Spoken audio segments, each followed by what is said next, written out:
रक्षाबंधन का ऐतिहासिक महत्व केवल भाई बहन के प्रेम तक सीमित नहीं है, बल्कि ये भारतीय संस्कृति में धर्म, कर्तव्य और सुरक्षा के भाव से भी जुड़ा हुआ है।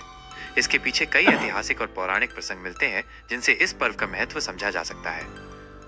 एक पौराणिक प्रसंग, इंद्र और इंद्राणी की कथा। वेदों में उल्लेख।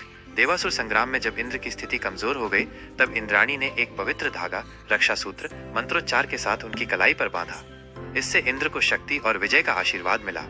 यह दिखाता है कि रक्षाबंधन मूलतः सुरक्षा और कल्याण का प्रतीक है। कृष्ण और द्रौपदी महाभारत में एक बार श्री कृष्ण की उंगली कट गई। द्रौपदी ने अपनी साड़ी का टुकड़ा फाड़कर उनकी उंगली पर बांध दिया। बदले में कृष्ण ने वचन दिया कि वो उसकी रक्षा करेंगे। चीर हरण के समय यही वचन निभाया गया। यह प्रसंग रक्षा के वचन का सर्वोत्तम उदाहरण है। 2. ऐतिहासिक प्रसंग। राजा हुमायूं और रानी कर्णावती। मध्यकालीन इतिहास में प्रसिद्ध है कि मेवाड़ की रानी कर्णावती ने बहादुर शाह के आक्रमण से रक्षा के लिए मुगल सम्राट हुमायूं को राखी भेजी।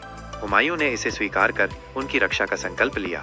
यह उदाहरण धार्मिक और सांस्कृतिक सीमाओं से परे भाईचारे का प्रतीक है। 3. सांस्कृतिक महत्व। रक्षाबंधन भाई बहन के प्रेम, विश्वास और परस्पर जिम्मेदारी का प्रतीक है। यह पर्व कर्तव्य पालन और वचन निष्ठा की परंपरा को मजबूत करता है। प्राचीन काल में ये केवल भाई बहन तक सीमित नहीं था। गुरु अपने शिष्यों को, राजा अपने प्रजा को और महिलाएं योद्धाओं को भी रक्षा सूत्र बांधती थीं।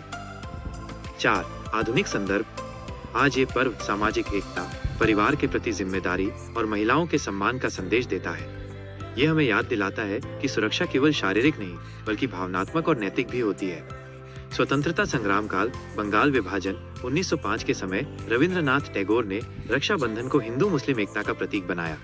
लोगों ने एक दूसरे को राखी बांधकर भाईचारे और एकजुटता का संदेश दिया।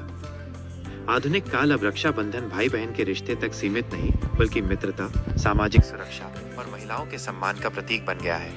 यह पर्व पारिवारिक प्रेम, कर्तव्य और वचन निष्ठा का उत्सव है,